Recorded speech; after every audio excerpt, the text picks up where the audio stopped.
Welcome to the Catholic Sphere. Each week we have a different host and a different focus as we tackle topics important to Catholics around the globe. I'm your host this week, Father Joseph Mary. Today we'll be talking once again about enhancing the beauty of the Mass as an important element of bringing about the Eucharistic Revival in the United States. Bishop Thomas Olmsted is Bishop Emeritus of Phoenix, Arizona. Derek Clues is the choir director and organist for the ytsync-en choir. And Giorgio Navarini is a director of Floriani, a men's vocal ensemble that promotes sacred music. Now, Bishop Olmsted, in 2012, you had a 4-part essay that you put in your diocesan newspaper about singing the Mass. And the opening line, you speak about St. Augustine's experience way back in the 400s. Talk about that. Yes, maybe I could just read one of the paragraphs because it struck me as a good way to show how powerful music is, especially sacred music. So he wrote in his Confessions, his autobiography, "How I wept, deeply moved by your hymns, songs, and the voices that echoed through your church. What emotion I experienced in them. These sounds flowed into my ears, distilling the truth in my heart. A feeling of devotion surged within me, and tears streamed down my face, tears that did me good." Tears that did me good.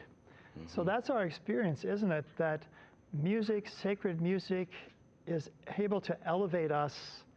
You know, we don't sing, or we don't say to each other, "Good morning, Bishop, how are you?" And you don't respond, "I'm doing fine, how are you?" So our chant is a way to elevate our speech and sacred words, and it just lifts us up to the praise of heaven. Yeah. It does. It gives us a greater sense that we're really singing with Jesus, with the body of Christ, one with him as he gives perfect praise to his Father. Right. Now, Bishop, you were the rector at the Pontifical Josephinum in Ohio. So you were training seminarians to be priests one day. How important is ars celebrandi, the art of celebrating the liturgy, for priests to do that well? Yes, I think it's important to call it ars celebrandi, that it's an art. It's something that we have to learn to do with the help of God's grace. And in doing that, we're helping the people to enter into their very deeply personal and yet ecclesial experience of their faith. And the priest has a very important role in that, as does a choir, but the congregation does as well. And there's a real sense of beauty and goodness that comes when it's done with a sense of the art of celebrating our love of God. And it seems to us as priests and a bishop that when we are actually praying the prayers, praying the different hymns, that our faithful are able to enter more deeply too, prayerfully.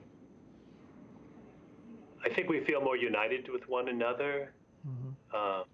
I have the great experience often on Sundays here in the Diocese of Phoenix at the present time of having Mass for our Native American Christians. So we have 11 missions among our Native Americans.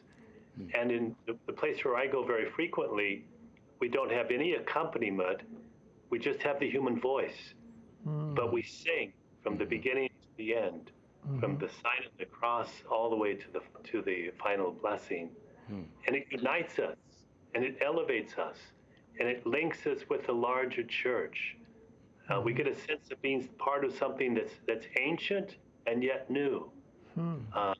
There's a real power in that, I think, that just gives we leave with a sense of being really exalted and lifted up. Beautiful. Now, Derek, you're well connected here in the diocese. You played for many parishes. You continue to do so. And talk about that experience, your experience in the parish here in the Diocese of Birmingham, Alabama.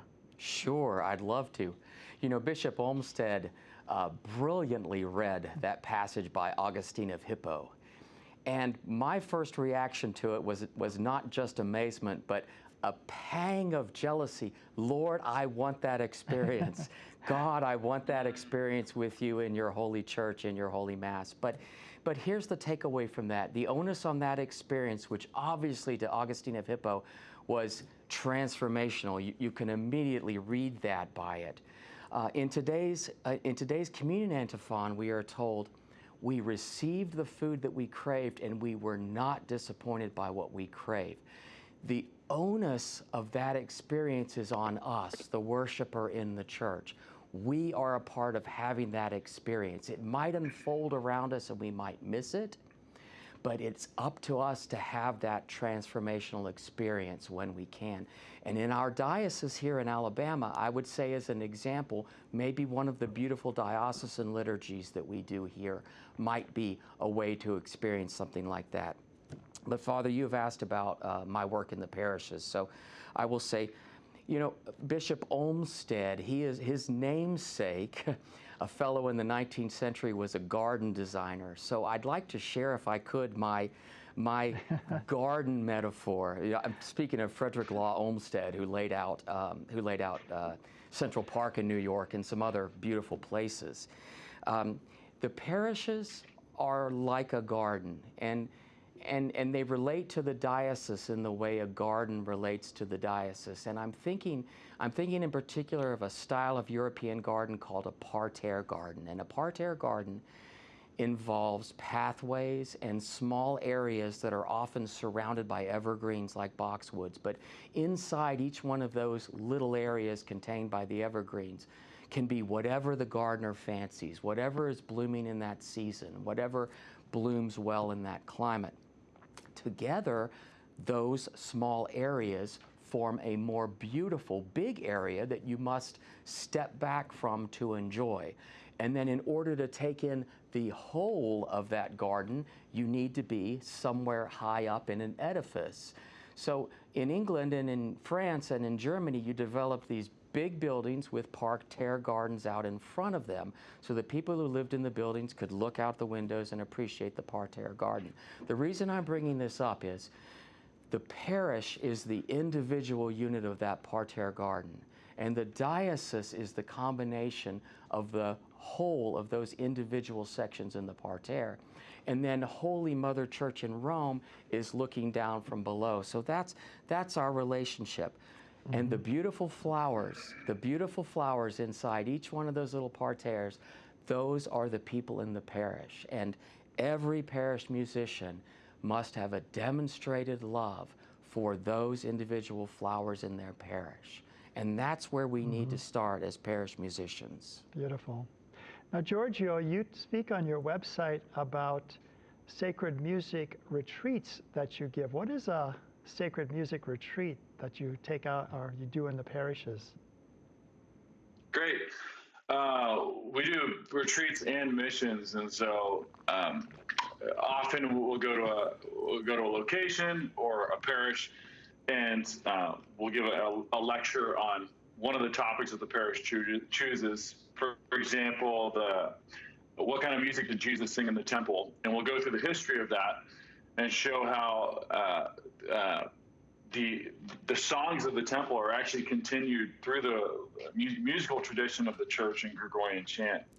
And then we'll often sing one of the hours with the parish or the retreatants. And so with a retreat we did in near Atlanta, Georgia a few months ago, we taught them to sing the Old Rite Vespers. And so all the Psalms in Latin, all the antiphons in Latin.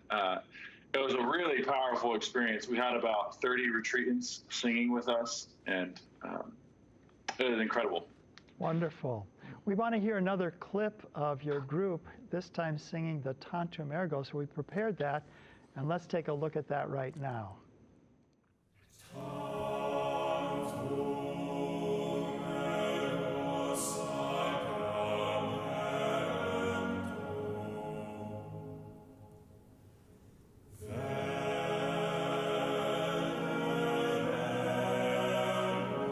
Yeah.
Gorgeous, gorgeous.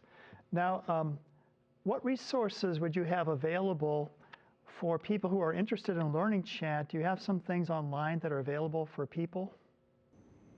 Absolutely. We run a podcast called the Chant School Podcast. And one aspect of our podcast that we find really important is we break the Gregorian chants of the church down into very bite-sized pieces. So if you're not a musician, you can very easily take on a new melody and learn the Latin all at the same time. And so we break it all these chants down into bite-sized pieces so that you can bring them into your home, teach them to your children, sing them as they're going to sleep, or whatever way you want to bring them into your home life, your parish life. Upcoming, we'll actually be teaching how to sing the deacon part. For deacons, how to sing the deacon parts of the Mass. For priests, how to sing the priest part of the Mass, and even to give lectors the tools to chant the readings of the Mass. So the goal is to have an entire sung liturgy from beginning to end, as Bishop Olmsted was talking about earlier. Yes. And it's very possible.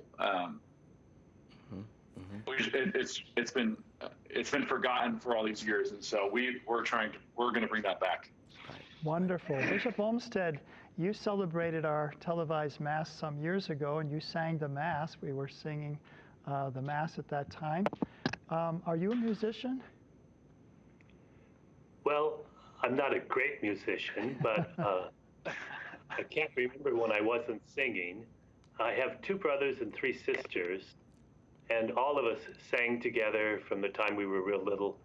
And at the little tiny mission church that we belonged to, where I was baptized, made my first communion, and was confirmed, was a very small little church, but we were half the choir.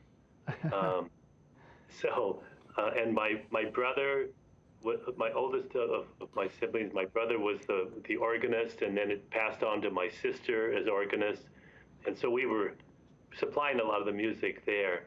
At the present time, too, one of my sisters is very involved with church music.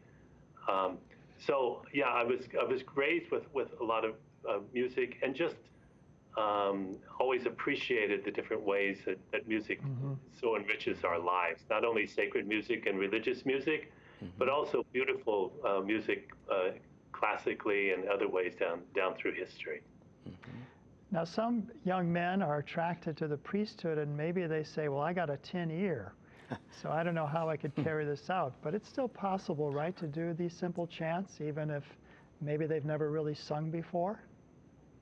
They're really not that difficult to do, and that's why we, with Adam Bartlett's help, we did a lot of training for our deacons and priests, just to give us confidence, if they'd never done it before, to learn how to do that. And the missal itself is such a great help because it has the annotation right in it, and those are very singable. And when they're done together with a congregation, they really inspire us deeply. They really do. Derek, talk about some of the cultural hymns were internationally broadcast in different countries, 145 countries actually throughout the world. And you've been incorporating some cultural hymns that people in other countries would be aware of. Yes, that's one of the gifts that the daily Mass has brought to my life. And what I mean by that is most church musicians experience the Sunday A, B, and C cycles, and we get very accustomed to that. And we, for instance, know in the 3rd Sunday of Lent you have the woman at the well and so forth. So we're used to communicating and studying the 3 Sunday cycles of the Mass. But the daily Mass is a gift that the church gives us for a special holiness path, right? It's in the daily Mass that you find a special path for holiness. And in my first experience with planning the music for the daily Mass, which started around 2015, I soon realized that the ministry of Jesus could be summed up as healing the sick, right? Healing the sick and casting out demons. And if you're going to rely only on music about healing the sick and casting out demons, you're going to run out of music very, very quickly. So I started to look at the lives of the saints, and I started to use websites like franciscansaints.com and some other websites that are out there and that are very good. And I learned what I could about the lives of the saints, and I found great personal encouragement in them. The reason I'm bringing that up is now our pattern at EWTN, in the fullness of the choral program that we've developed since the pandemic, our emphasis changes to reflect the saint of the day in our calendar. So for instance, Catherine, let's see, a good example here would be Elizabeth of Hungary spoke German. So on her day, you might experience a German motet like Ehre sei dir Christe by Heinrich Schütz, or a piece in the German language. On the day when we reflect on the sacrifice of the Korean martyrs, we will actually endeavor to sing a hymn in Korean for those martyrs. And Ugandan martyrs too, and right? And the Ugandan martyrs too. Their story is one of incredible courage and incredible beauty. And I have to say, I want to remind everyone that I'm a musician and not a theologian, so I speak sometimes in outrageously emotional statements. But my vision for heaven, which may be outrageously emotional, is that when we get there, there's a meet and greet, and we get to interact with these saints, and they will say in some form or another, I was forgotten, and you remembered me. I was no longer sung, and you brought my song back to life. So here at EWTN, we have the opportunity, because of the wonderful gifts in the choir, that we can do these things. Now, in your individual parishes, that's probably going to be impractical, but you can still do what you can to bring the fullness of the older church into the new, so that your parishioners can experience the whole breadth and beauty of our centuries-old faith. Giorgio, talk about your children's choirs that you've initiated. Yeah, so our group, we have an artist in residence program at St. Anne's in Gilbert, which is a huge Catholic parish in Phoenix. And one of the things we've been tasked with is forming several different scholas. So one of our main scholas is actually a children's schola, and really the program started about 5 months ago, and we have 30 children now, boys and girls, mainly girls, and they've really, the program that we've instituted this year actually enables them to sight sing, and so to look at a piece of music and to intelligently bring out the music themselves. And so instead of teaching them, I wrote how to sing the chant of the church, we're giving them the ownership of bringing out the music on their own. And so it's a difficult process, but doable. And the kids are, it's a much more exciting experience to hear the children being able to sing all the different chants of the church. Recently, they sang the Fouret's Requiem, did an incredible job on it. Wow. And we've done this program in about, the beginning of it was in September. And so it's been about 5-6 months, and it's only getting more and more, the program only gets more and more traction. And it's really, it's a very exciting experience for us. What's the children's response? Do they love to sing this type of music? I don't think you would find a more attentive group of singers, even amongst adults. Right. So you think this is really something that could be and should be perhaps part of their formation too, just generally to learn sacred music. Right. I think it's absolutely essential to the formation of children's minds, but more importantly, their hearts. I'm sure we've all had, we've read a little bit of Socrates, but Socrates talks about the importance of music in the education of the human person, how it actually, it develops a part of their soul that would otherwise not be developed. And so it's wonderful to see that directly with our children's schola. They get so excited to sing certain pieces. So Derek, talk about our boys and girls choirs as well that you've initiated. Thank you for asking, because I'm exploding with pride to talk about these. I really am. Giorgio, if I may, it's deeply encouraging to me to hear you speak the way you do about our young people. And as I alluded to earlier, I recently had lunch with some of the decision makers in this diocese with regard to liturgy and music. And the priest at the table, who is our liturgy and music expert, I suppose, for the diocese, has said that children's choir is the way that we affect the change we're looking for in the parishes at large. And when I say that, I need to pastorally explain that.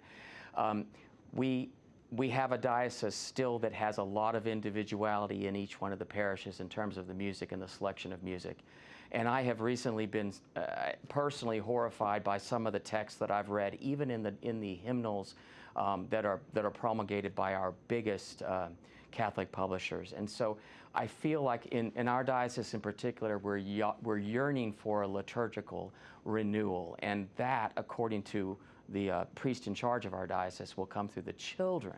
It will come through the children, and to that end, perhaps there is no amount of resource that is too much to spend on teaching and instructing the children. Remember, this used to be done in the home, in the family, and it by and large is not anymore, so we have to take the responsibility of that. About the EWTN situation here, we started with, at Father's request, a youth choir. And we identified a talented Catholic woman, a homeschool mom, was the perfect person, who also happened to have a music degree and a great love for music of the church, and a forming understanding of what is best for liturgy, what is best for the people of God. And we gave her the full mantle of the youth choir. It was a wonderful beginning year, but we didn't have a single young man or boy participate. And so in trying to reach the fullness of that, I decided last year that I would try a separate boys' choir, with the full understanding that these boys and girls would come together for liturgy, but that they would practice individually. And that's been a successful thing for us. So we have a boys' choir with a separate boys' choir leader, and then we have a girls' choir with a separate girls' choir leader. So us fellas, if you will, all got together and had our own rehearsal after Mass on Monday.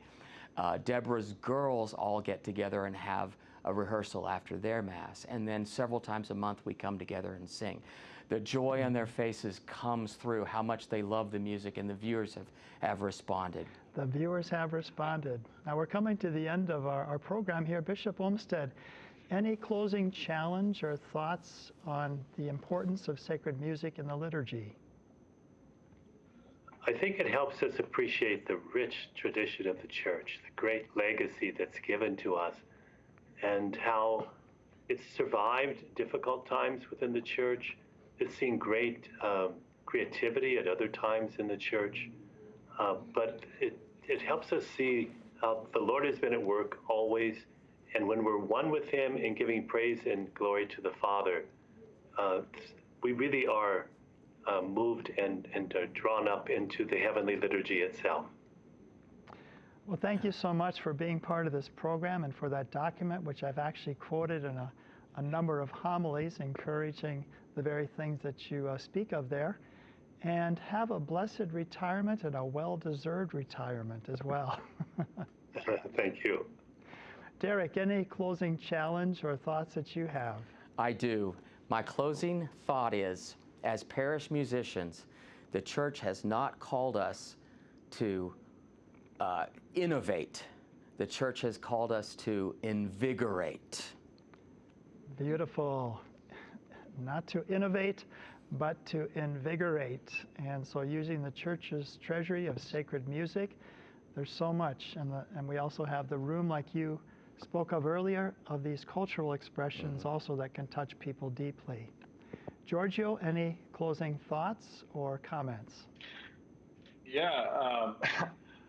So it depends on what your state of life. If you're a parent, what I suggest doing is playing sacred music over a speaker, so your kids are really introduced to a lot of this music, and it starts becoming familiar to them. So that's my recommendation to parents. If you are the principal of a school, and there's some type of music program, I would highly suggest getting training your music teacher to teach the kids how to read music and to sing chant especially, and to get them singing that at Mass. So that's if you're a teacher or involved in a school program. Now, if you're a college student or a budding music director, our group, Floriani, will be hosting a sacred music conference in Mexico this coming August.